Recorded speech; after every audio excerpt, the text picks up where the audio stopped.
अभी तक के टॉपिक में हमने ह्यूमन ब्रेन के स्ट्रक्चर के बारे में पढ़ा और किस तरीके से रिफ्लेक्स एक्शंस कंट्रोल होते हैं ये पढ़ा। अब हम नेक्स्ट टॉपिक में ये पढ़ेंगे कि किस तरीके से ह्यूमन नर्वस टिश्यूज़ जो हैं वो एक्शन करते हैं, एक्शन परफॉर्म करते हैं। तो अभी तक हमने नर्वस टिश्यू के बारे में पढ़ा था कि किस तरीके से ये इंफॉर्मेशंस को कलेक्ट करता है और बॉडी के डिफरेंट पार्ट से, और उन इंफॉर्मेशंस को ये ब्रेन तक भेजने का काम करता है। वहाँ पर इसकी प्रोसेसिंग होती है और उसके बेस पर डिसीज़न लिए जाते हैं और फिर उन डिसीजंस को कन्वे किया जाता है मसल्स को और उसके बाद एक्शन परफॉर्म होता है। तो हम ये भी कह सकते हैं कि जब कोई भी एक्शन परफॉर्म होगा तो कहीं ना कहीं पर हमारी जो मसल्स हैं वो वर्क करेंगी। तो फाइनल वर्क हो गया कि जो हमारी मसल्स हैं उन्होंने फंक्शन करना है। किस तरीके से किसी भी एनिमल की बॉडी में ये मसल्स मूव करती हैं। जब कोई भी नर्व इम्पल्स मसल्स तक पहुंचता है तो वो एक ऑर्डर प्लेस करता है कि मसल्स को मूव करना है। तो ये मसल्स किस तरीके से मूव करेंगी, इसका आंसर देने के लिए हमें ये समझना होगा कि जो मसल्स हैं उनका स्ट्रक्चर कैसा होता है। तो जो मसल्स हैं वो डिफरेंट टाइप के प्रोटीन्स से मिलके बनती हैं और जब ये कोई भी एक्शन करती हैं यानी कि मसल्स मूव करती हैं तो ये कहीं ना कहीं पर अपनी शेप में चेंज कर रही होती हैं, या ये भी कह सकते हैं कि ये अपनी साइज़ को पहले के कंपैरिजन में शॉर्ट कर रहे होते हैं। तो ये मसल्स किस तरीके से अपनी शेप को चेंज कर सकते हैं, इसका आंसर इस चीज़ में छुपा हुआ है कि जो मसल्स हैं वो 2 टाइप के प्रोटीन्स से मिलके बनती हैं। वो प्रोटीन्स हम डार्क प्रोटीन और लाइट प्रोटीन भी बोलते हैं या एक्टिन और मायोसिन भी बोल सकते हैं। तो अब क्या होता है कि ये अपनी जो एक्टिन प्रोटीन है वो अपनी शेप को चेंज करता है और अरेंजमेंट को चेंज करता है। कब, लेकिन ये प्रोसेस कब होगा, जब कोई भी जो इलेक्ट्रिकल इम्पल्स है वो हमारे नर्वस सिस्टम के थ्रू पास होता हुआ कहाँ तक पहुँचेगा, हमारी मसल्स तक पहुँचेगा। तो जो मसल्स हैं इनके स्ट्रक्चर के बारे में या इनके फंक्शन के बारे में हमने क्लास 9th में भी पढ़ा था कि कुछ मसल्स हमारी बॉडी में इस तरह की होती हैं जो हमारी विल के अकॉर्डिंग वर्क करती हैं और कुछ मसल्स ऐसी होती हैं जो हमारी विल के अकॉर्डिंग वर्क नहीं करती, उनकी फंक्शनिंग ऑटोमेटिक होती है। तो जो मसल्स हमारी विल के अकॉर्डिंग वर्क करती हैं उनमें हमारी स्केलेटल मसल्स आती हैं जिनको हम वॉलेंट्री मसल्स भी बोलते हैं, और जो दूसरी तरह की मसल्स होती हैं जो इनवॉलेंट्री मसल्स हैं, जिनको हम स्मूथ मसल्स या इनवॉलेंट्री मसल्स या विसरल मसल्स भी बोलते हैं, तो ये हमारी विल के अकॉर्डिंग वर्क नहीं करती। तो हमने ये पहले भी पढ़ा हुआ है कि भाई इन दोनों टाइप की मसल्स का स्ट्रक्चर जो है वो अलग अलग तरह के प्रोटीन से मिलके बनता है। तो मेनली जो मूवमेंट है उसके लिए रिस्पॉन्सिबल होती हैं हमारी स्केलेटल मसल्स या वॉलेंट्री मसल्स। अब देखते हैं कि प्लांट्स के अंदर जो कोऑर्डिनेशन का प्रोसेस है वो किस तरीके से होगा।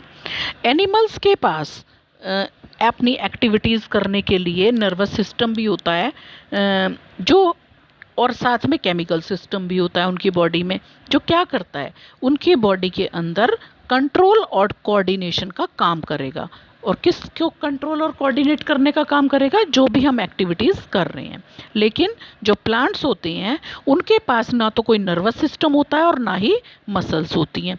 तो फिर प्लांट्स किस तरीके से एनवायरनमेंट में होने वाले किसी भी चेंज के लिए रिस्पॉन्स देते हैं, इसको हम एक एग्जांपल से समझेंगे कि जैसे अगर हम छुई मुई के प्लांट को, जिसको हम टच मी नॉट प्लांट भी बोलते हैं या इसका साइंटिफिक नेम मिमोसा पुडिका भी है, तो जब हम इस टच मी नॉट प्लांट को की लीव्स को टच करते हैं तो क्या होगा कि इसकी जो लीव्स होती हैं वो खुद को फोल्ड कर लेती हैं और ड्रूप हो जाती हैं। ड्रूप मीन्स सिकुड़ जाती हैं। और दूसरा तरह का एक और मूवमेंट हम प्लांट्स में अगर देखें तो अगर हमने क्या किया कि कोई भी सीड को सॉइल के अंदर सो किया, फिर उसमें वाटरिंग की, तो फिर क्या होगा, थोड़े टाइम बाद वो सीड जर्मिनेट करेगा और उसकी जो रूट्स हैं वो नीचे की तरफ जाने लगेंगी और जो स्टेम है वो बाहर की तरफ, एयर की तरफ जो है वो मूव करेगा।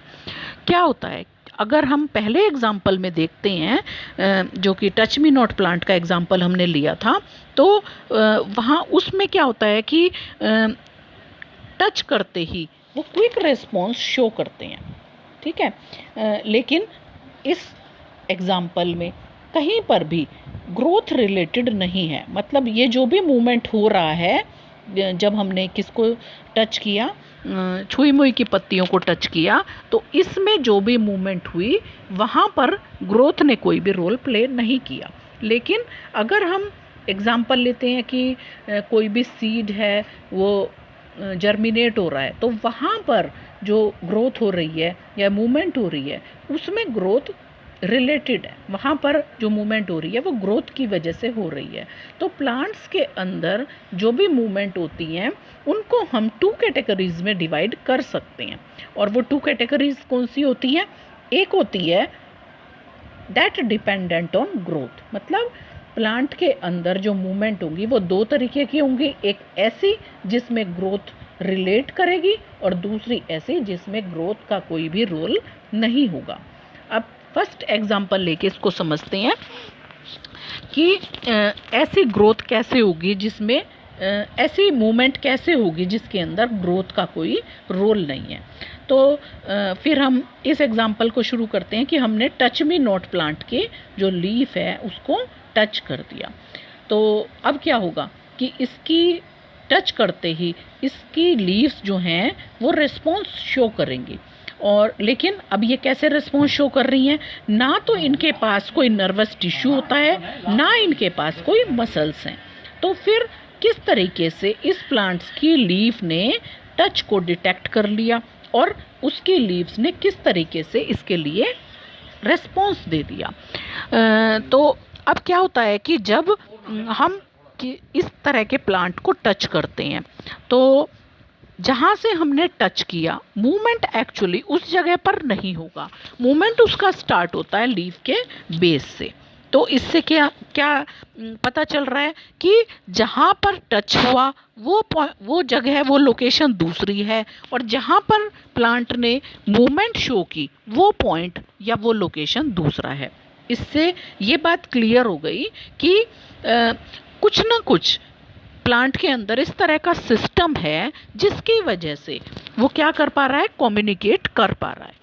ठीक है, अब प्लांट किस तरीके से कम्युनिकेट करेगा, किस तरीके से इंफॉर्मेशन अपनी एक सेल से दूसरी सेल तक पहुंचेगा। अब ये क्या करते हैं, ये केमिकल सिग्नल्स या इलेक्ट्रिकल सिग्नल्स क्रिएट करते हैं, लेकिन इसके लिए इनके अंदर कोई भी स्पेशल टिश्यूज़ नहीं पाए जाते। तो फिर ये अपनी इंफॉर्मेशंस को कंडक्ट करने का काम किस तरीके से करते हैं। अब एनिमल में हमने देखा था कि जो मसल्स थी उन्होंने अपनी शेप को चेंज किया। तो जब प्लांट के अंदर कोई भी मूवमेंट होगी, जैसे कि हम इसमें देख रहे हैं टच मी नॉट प्लांट के केस में, तो यहाँ पर भी क्या होगा, शेप चेंज होगी। लेकिन वो शेप चेंज कैसे होगी कि प्लांट सिर्फ अपनी सेल्स के अंदर पानी का जो अमाउंट प्रेजेंट है उसमें चेंज करेगा, कि पहले के कंपैरिजन में क्या हो जाएगा कि पानी की जो अमाउंट है, वाटर का जो अमाउंट है वो कम हो जाएगा, जिसकी वजह से जो सेल्स हैं वो कैसी हो जाएंगी, श्रिंक हो जाएंगी। ठीक है, और प्लांट की सेल्स अपनी शेप में चेंज सिर्फ इसी तरीके से कर सकती हैं कि या तो वो वाटर को गेन करके स्वेल अप कर दें या फिर वो वाटर को लूज करके श्रिंक कर दें। तो यहाँ पर अब इन सेल्स ने क्या किया, वाटर को लूज कर दिया और श्रिंक हो गई।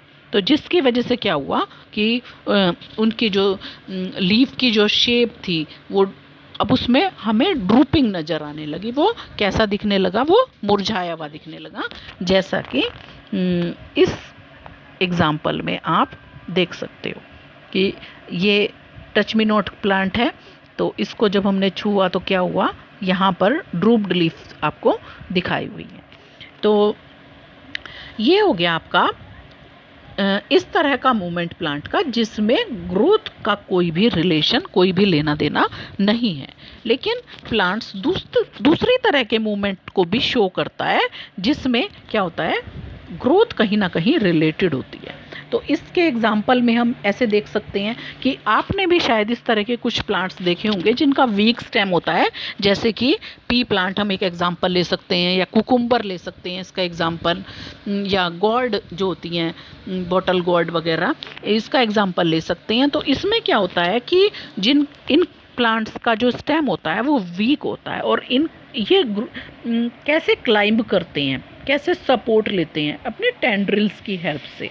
अब टेंड्रिल क्या है, जैसे ये एक वीक स्टेम है और ये मान लो लीफ है, तो यहाँ से क्या होती हैं, स्प्रिंग जैसे स्ट्रक्चर बने हुए होते हैं इन प्लांट्स के अंदर। तो जो क्या करते हैं कि सपोज करो कि ये कोई सपोर्ट है, तो और जैसे ही ये जो टेंड्रिल है इसके कांटेक्ट में आया, तो क्या होगा, टेंड्रिल का जो पार्ट इसके कांटेक्ट में आता है।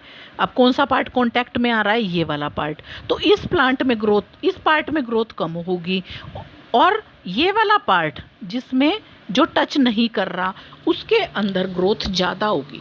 तो किस तरह का स्ट्रक्चर बन जाएगा, अगर सपोज करो ये टच कर रहा है तो इसमें तो ग्रोथ कम हो गई, और जो टच नहीं कर रहा उसके अंदर ग्रोथ ज़्यादा हो गई। तो ये क्या है, कर्व्ड शेप ले लेता है, और क्या कर देता है कि किसी भी ऑब्जेक्ट जिसको इसने टच किया है उसके चारों तरफ ये क्लिंग कर लेता है एक पर्टिकुलर डायरेक्शन में। तो अब हमें जो भी इसके अंदर ग्रोथ दिखाई देती हैं प्लांट्स के अंदर, वो ज़्यादातर इस तरह की दिखाई देती हैं किसी पर्टिकुलर डायरेक्शन में, मतलब इनकी जो ग्रोथ होगी वो किसी ना किसी डायरेक्शन में होगी। तो जब किसी एक पर्टिकुलर डायरेक्शन में इनकी ग्रोथ होती है तो देखने में ऐसा लगता है कि प्लांट्स जो हैं वो मूव कर रहे हैं। तो कल हम आपको इसी तरह की कुछ ग्रोथ रिलेटेड जो मूवमेंट्स होते हैं प्लांट के अंदर, उसके बारे में आपको कराएंगे।